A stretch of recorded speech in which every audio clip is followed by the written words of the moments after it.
Hello, I am Lisa J. Stocks, and I'm doing a pop-up live to talk about Q1 and your investor mindset.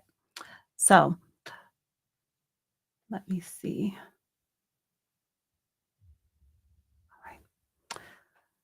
So looking back on Q1 of 2025, it's been drastically different than what we were going through as we ended 2024.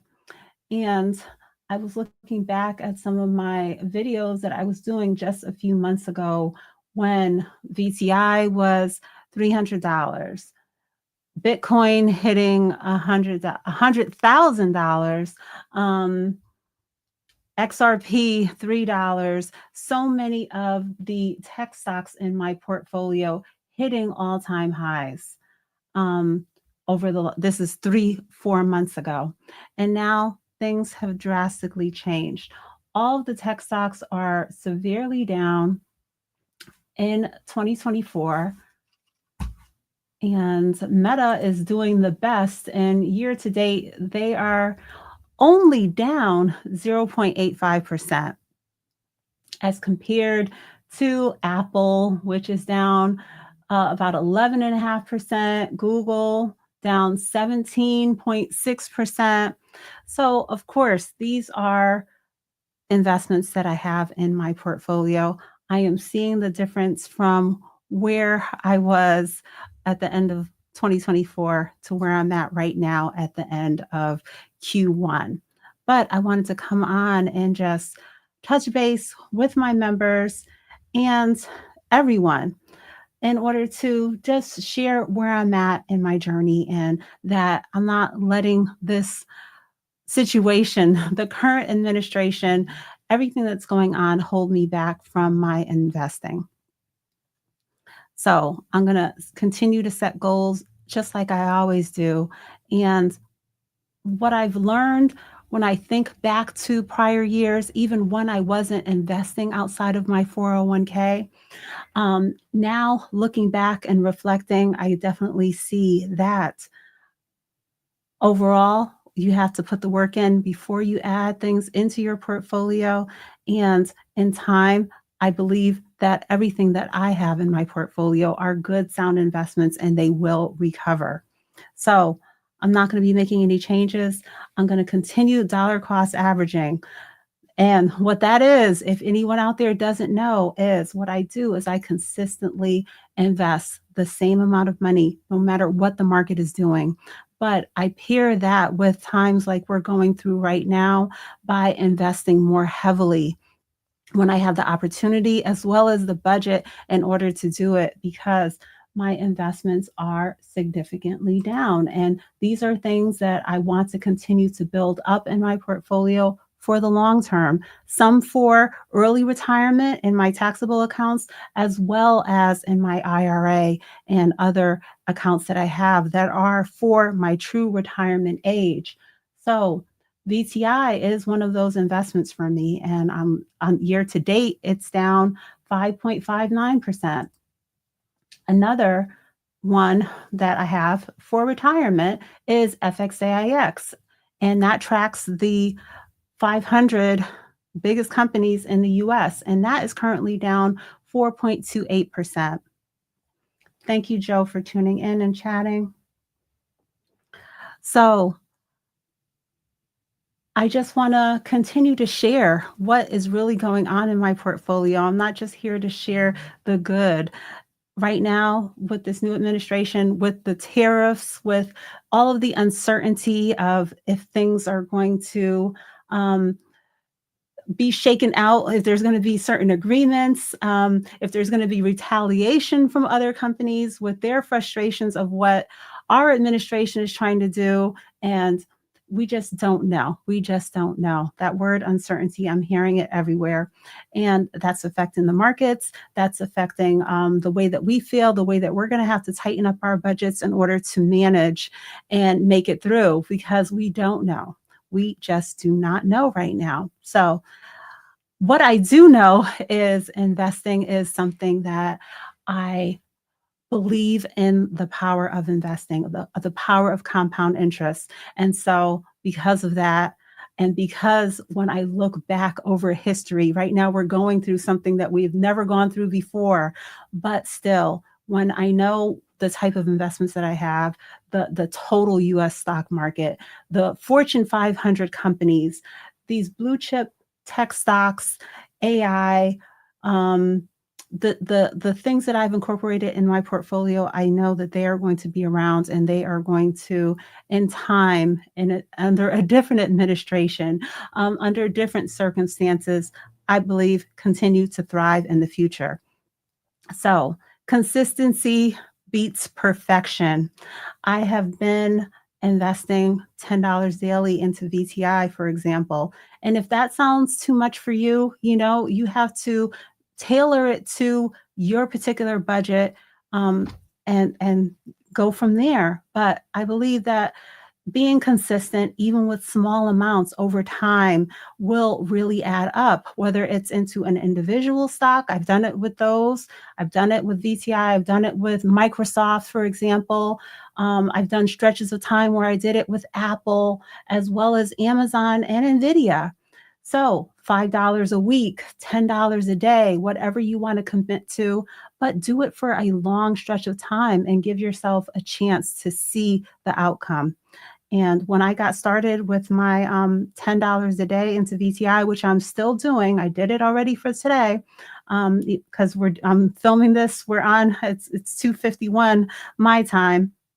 Uh, when I started that challenge, when I started made that commitment, and I've been sticking with this particular one for over it's probably going on 2 years now. When I started that, I didn't know. I wasn't thinking of the future when that $10 a day is now a portfolio that is $7,800. I have 28 shares of VTI that I built up little by little, and in that portfolio, never more than a $10 investment. So, right now, the last what I shared in January, I did my dividends received and a look at my portfolio for year end. When I do my next updates, which will be in the next couple of weeks, I'm going to wait until all my dividends come in. It's not going to be the same as it was in January, most definitely. With everything that's going on, the market has pulled back, but I have not sold anything in my portfolio due to what is going on with the economy. So let me see. So I'm not making any changes. What I've added into my portfolio as an investment is going to remain for now. I'm not ready to make any changes or cut anything. If it's something that I added as a trade, then that's a different story. It was never something that I was making that long-term commitment to. And I am an investor that does a bit of both. So when I want to add something and put on a stop loss and let it go and lock in those profits, I do that too.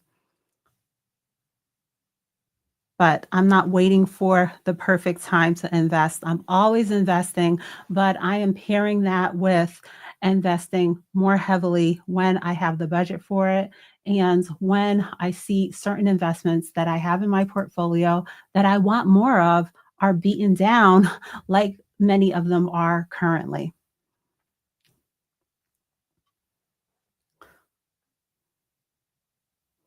So when it comes to investing, you need to think about why you're investing.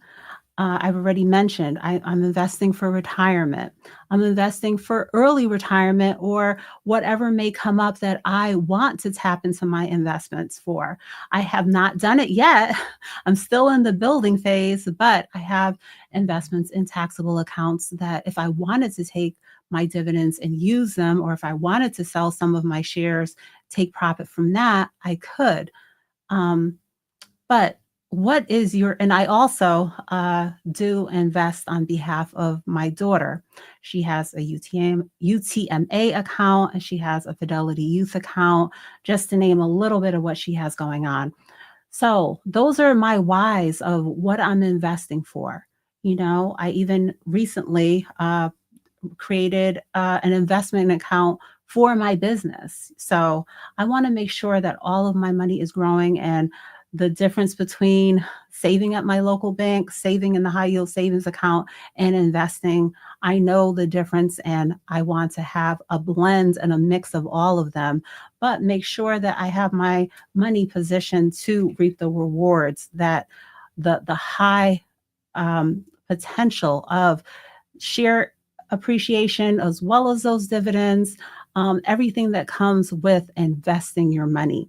Now, right now, while the market is down, if you have a newer position to your portfolio, I know it's hard to see why it's while it's pulling back. But for me, most everything in my portfolio, I've been working on it for, I would say, 5 to 3 years. When it comes to my taxable accounts, most definitely when it comes to all of my retirement accounts, they date back many years. So day to day, month on the day, yes, I am in the red, but overall, I'm still significantly up, deep in profit when it comes to my investments. And what's going on with these tariffs and all of what's going on with the tech stocks, everything, it's not going to shake me out of any of my positions, because I know the big picture that I have, the long-term vision that I have. And if you're not locking in those losses until you sell.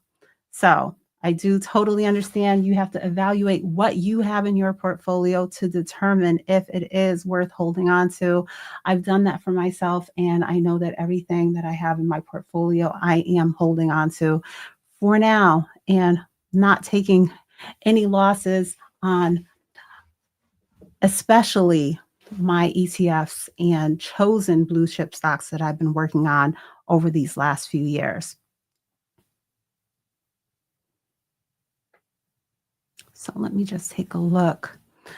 So everybody, I just want you to, if you're, I feel that retirement should be your top priority when it comes to investing. That's my personal opinion, because I want to make sure to take care of my older self. And there's only so long that you can go making, taking on extra shifts and doing extra jobs. And sometimes retirement and the end of your career sneaks up on you quite quickly. And I just want to make sure that I have additional sources of income so that I'm not going to be completely dependent on a disability or Social Security check, because um, that could be a small amount, less than $2,000 on average. So we have to plan.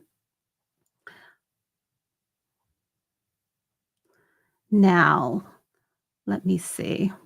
I have some notes here. But basically, what I just wanted to touch on is get ahead, get started. Make sure that you strive to set goals for yourself, realistic, attainable goals, but stick with them and reevaluate. And if something comes up where you get off track, just, don't beat yourself up about it. Just make sure to do a restart and keep going.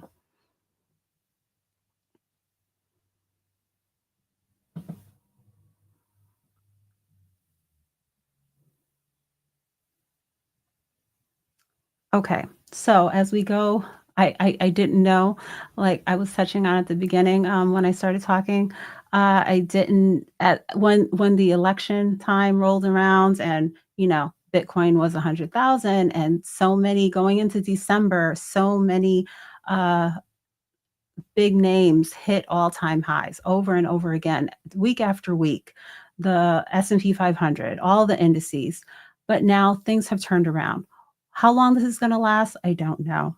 But what I do know is I've created the habit of investing, and I'm going to stick with it and not miss out on continuing to contribute. And as I said, pairing that with investing more based on my particular budget and the things that I want to have more of in my portfolio and hold on to long term.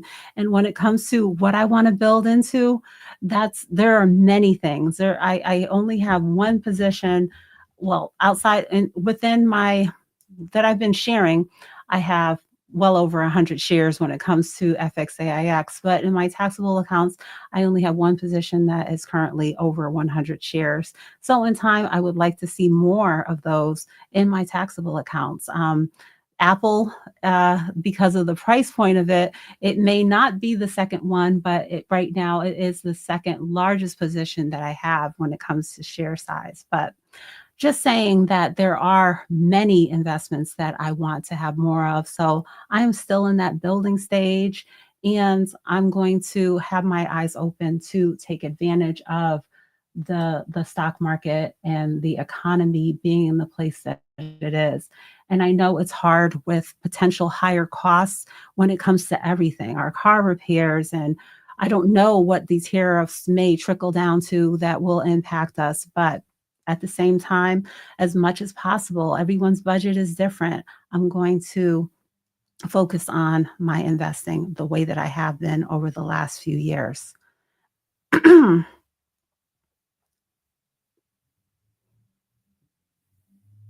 So I posted the StreamYard link to the community page if there are any members that want to come up and chat with me, whether it's, online or offline, let me know.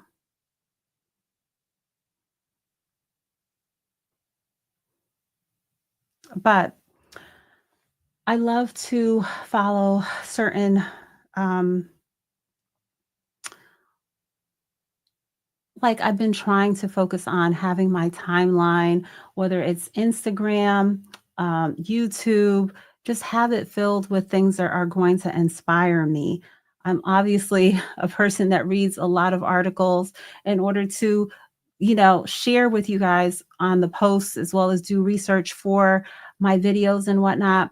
But it's something that gives me good energy to continue and have motivation when it comes to investing and just striving to be financially free.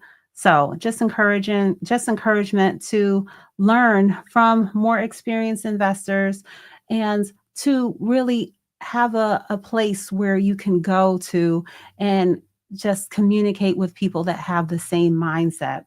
I think we probably all experienced this when you have negativity and just too much nonsense on your timeline that is distracting from your true goals of what you want to focus on.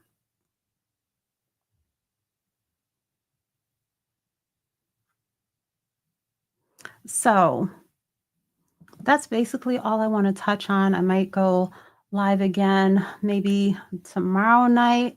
But just to give different people a chance to be able to catch me live, come up, chat with me if you want to. But just we are starting a new quarter. I want us to, if there's something that has been lagging in that first quarter, get ready to turn it around. It's day one. Make a plan. Let's get a fresh start. We have many more weeks to go in 2025. And no matter what is ahead, let's just make the most of it. So thanks for tuning in. Feel free to leave me any comments or questions or requests from members if there is a better time slot or a different time slot that you would like to um, meet up and chat about what your plans are for 2025, and how you think everything will shake out. So thanks for tuning in, and I will see you soon.